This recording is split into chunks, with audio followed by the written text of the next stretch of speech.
Bien, estamos de vuelta con ustedes. En Contexto Piso I, Carlos Peñalosa, nuestras redes sociales. Recuerden que nuestras entrevistas también están disponibles en nuestra cuenta en YouTube, Carlos Peñalosa en Contexto. La semana pasada, la Organización de Naciones Unidas y la Misión de Determinación de Hechos en nuestro país dio a conocer dos informes, más de 200 páginas de contenido respecto a dos temas vinculados a los derechos humanos. En un principio, de cómo los organismos de seguridad de nuestro país habrían incurrido en violación de derechos humanos, en crímenes de lesa humanidad, y el otro tema tiene que ver con el arco minero. En estos dos informes, cerca de 400 entrevistas, la Organización de Naciones Unidas ha planteado su preocupación por lo que ocurre en nuestro país en esta mira. Para conocer el impacto de lo que ha sido esta publicación, está con nosotros vía Zoom Rafael Uzcategui de Provea, a quien le agradecemos estos minutos que vamos a poder conversar. Rafael, un gusto que estés con nosotros.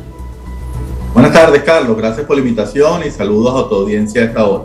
Gracias por acompañarnos. Quisiéramos en principio conocer la posición de Provea. Una vez también se ha conocido el pronunciamiento de representantes del partido de gobierno que han calificado como un panfleto este informe de las denuncias presentadas por la ONU. Sí, nosotros hemos ayudado todo el trabajo, no solamente de la Misión Independiente de Determinación de Hechos de Naciones Unidas, sino de otros organismos internacionales de protección a los derechos humanos, que hay que recordar siempre que se han activado debido a la ausencia de respuestas para la ciudadanía dentro del país, por las instituciones que naturalmente en un gobierno democrático deberían dar respuesta a los reclamos de la ciudadanía en delitos y violaciones a los derechos humanos. Esto no ha ocurrido y hemos tenido que, ante la falta de justicia, la impunidad estructural, activar todos estos mecanismos. Y este tercer informe sobre Venezuela ha sido muy contundente. Ha señalado las responsabilidades de la cadena de mando focalizadas en el DIGESIM y el SEBIN, y por otro lado ha visibilizado la situación de violaciones en el contexto del arco minero del Orinoco, que era una demanda de organizaciones sociales, ambientales y grupos indígenas en nuestro país. Y fíjate qué importante ahora que se ha puesto en la mira internacional todo lo que está ocurriendo en esa zona de Venezuela. Como mencionábamos, la respuesta de la representación diplomática de Venezuela, algunas palabras textuales del representante de Venezuela en Ginebra, es el uso politizado de los derechos humanos como herramienta para socavar la soberanía. Sí, bueno, hay que recordar que precisamente las instituciones como el Consejo de Derechos Humanos de Naciones Unidas, al que Venezuela intenta ingresar de nuevo, han sido mecanismos de protección acordados de manera soberana por los propios estados. Es decir, Venezuela fue partícipe en la creación de estos organismos internacionales de protección, y luego que acuerdan que comiencen a funcionar, por supuesto, eso genera diferentes compromisos. Así que aquí no se puede apelar a la soberanía, porque precisamente han sido todos los estados internacionales, incluido el de Venezuela, los que han acordado que esas instituciones existan para poder observar, vigilar el desarrollo de los derechos humanos en caso de que las autoridades nacionales no puedan dar respuesta satisfactoria y justicia a las víctimas. Así que lamentamos, porque esto es una ratificación que no existe la voluntad política para poder investigar y sancionar las diferentes situaciones que se han venido denunciando, y que además pareciera que las autoridades venezolanas están participando precisamente en esos espacios para debilitarnos y no para fortalecernos. Este es el tercer informe que publica la Misión de Determinación de Hechos en nuestro país, el tercer informe en los últimos años respecto a lo que ocurre en materia de derechos humanos en Venezuela. Para Provea esto significa una continuidad o una profundización de las violaciones a los derechos humanos, entendiendo que hace algunas semanas en este mismo canal Rafael Uzcategui, y en otras declaraciones a medios de comunicación, decía que tanto la alta comisionada para los derechos humanos como las investigaciones que se han hecho desde organismos internacionales han sido un muro de contención respecto a esta materia. ¿Mantiene hoy esa visión Provea de que todo esto sigue siendo un muro de contención, o lo que estamos evidenciando con este informe es una profundización de violaciones de derechos humanos?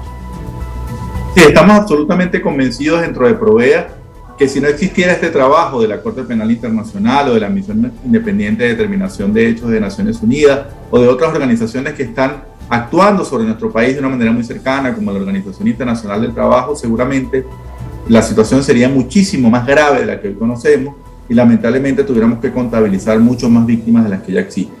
Bueno, hay situaciones abusivas que permanecen, pero dado el temor que tienen las autoridades de verse reflejada en estos documentos, de que estas investigaciones escalen, que finalmente la Fiscalía de la Corte Penal Internacional decida iniciar sobre una persona concreta una investigación, eso hace que haya mucho temor por parte de los funcionarios policiales y militares de actuar de una manera extremadamente abusiva, como en algunas circunstancias ha venido ocurriendo. Así que sí, continúa siendo para nosotros nuestro principal muro de contención y de disuasión frente al abuso de poder, y es por eso que estamos instando a la comunidad internacional a que permita que esta misión pueda seguir trabajando sobre Venezuela, porque cuando se creó, en un inicio se dijo que iba a funcionar hasta septiembre del año 2022, que iba a presentar una serie de informes. Bueno, y ese primer plazo ya está venciendo, están entregando estos resultados que son dramáticos, son, bueno, lamentables, ese diagnóstico, esa fotografía que se está presentando sobre la situación de los derechos humanos en Venezuela, pero precisamente como hay muchas otras cosas que investigar, que documentar, que visibilizar, es que necesitamos que este organismo de Naciones Unidas pueda seguir trabajando sobre nuestro país. Al menos 6 países, entre ellos Ecuador, han dicho que es necesario que continúe esta misión, que como mencionas vence su periodo este mes de septiembre. ¿Cómo ven las posibilidades de que se pueda continuar, de que se pueda dar esta renovación en estas instancias internacionales? Nosotros hemos venido haciendo mucha incidencia desde finales del año pasado ante la comunidad internacional, nos hemos reunido con Cancillería, con el cuerpo diplomático presente en el país, y hemos hecho diferentes gestiones tanto en Ginebra como en diferentes puntos del planeta para instar a la comunidad internacional a que pueda seguir apoyando el trabajo de la misión de Naciones Unidas sobre Venezuela. Y hasta ahora todos los mensajes que hemos recibido es que hay muchas posibilidades, que hay los votos suficientes para que esta institución pueda seguir trabajando sobre nuestro país. Hay que recordarle a la audiencia que esto se decidiría por mayoría simple, es decir, serían suficientes los votos a favor que sean mucho más que los votos en contra o que las abstenciones. Y hasta ahora la información que tenemos es que hay muchos países de la región, incluyendo hipotéticos aliados del gobierno venezolano, que no solamente apoyarían o votarían en su voto como abstención, lo cual también es una buena noticia para continuar el trabajo de esta institución. Mencionábamos en una respuesta previa el caso de la Corte Penal Internacional. ¿Es vinculante? ¿Hay posibilidades que lo que se está plasmando en este informe de alguna manera también tribute en lo que camina en paralelo en la Corte Penal Internacional? ¿O por el contrario son procedimientos totalmente aislados? Entendiendo que todavía continúa, aunque no se ha activado formalmente el proceso, continúa abierta esta investigación. Sí, no es vinculante, no es jurídicamente vinculante, porque de manera muy clara, cuando uno revisa el informe, la misión aclara que el estándar de prueba que ellos aplican es el de motivos razonables para creer, es decir, cuando se recoge la suficiente información y se contrasta para poder establecer que un hecho sucedió como ocurrió y que eso puede convencer a un observador objetivo y normalmente prudente, que las cosas fueron así. Pero este estándar de prueba es inferior a un estándar penal que es requerido por una instancia como la Corte Penal Internacional, y por tanto no podría finalmente en un procedimiento judicial sustanciar una acusación. Sin embargo, se convierte en un insumo muy importante. Hay una serie de elementos, y además ellos también dicen que con toda la información que han podido recopilar y todos los señalamientos, todos los motivos razonables para creer que están allí presentes, eso justificaría entonces unas mayores y mejores investigaciones que abarcarían también la naturaleza penal. Entonces yo creo que esto es como una gran brújula que se le está entregando a la Corte Penal Internacional.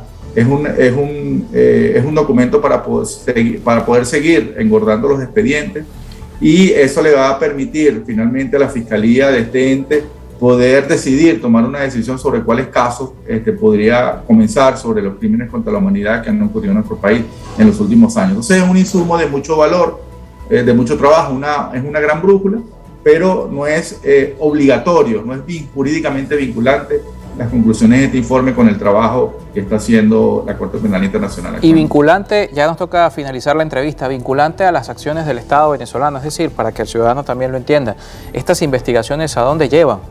¿O de cuál consecuencia pueden tener en el Estado venezolano, en su figura del Ejecutivo, en su representación diplomática, esta presentación de los informes?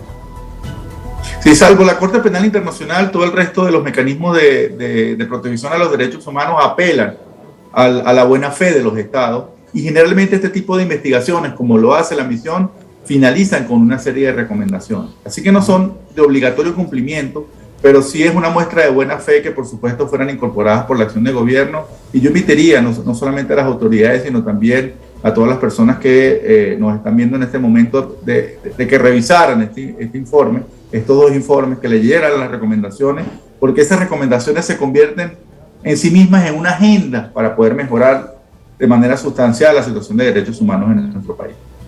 Bien, Rafael, muchísimas gracias por acompañarnos esta tarde. Rafael Uzcategui de Provea con nosotros vía Zoom, hablando sobre esta publicación del informe de la Comisión de Determinación de Hechos en nuestro país, el tercer informe que se publica desde 2019, que está vigente esta misión de investigación. Un informe, como menciona nuestro invitado, detallado en 2 puntos: el tema de los derechos humanos en las instituciones de seguridad del Estado y, por supuesto, también lo que ocurre en el arco minero, y el Estado venezolano ha fijado posición. Algunas declaraciones que en este contexto hemos escuchado, por cierto, del primer vicepresidente del Partido Socialista Unido de Venezuela, que acusan de 1000 barbaridades y que no aceptamos chantajes de nadie. Y la representación diplomática ha dicho que esto es un panfleto, un oscuro informe, básicamente la posición que ha tenido el Estado venezolano al respecto. Nos toca hacer una pausa. Al regreso, la última entrevista de la tarde de hoy. Oscar Ronderos estará con nosotros en estudio, diputado de la Acción Democrática por el Estado Nueva Esparta, y vamos a hablar del tema fronterizo, del tema económico, una vez que se ha reactivado el paso entre Colombia y Venezuela.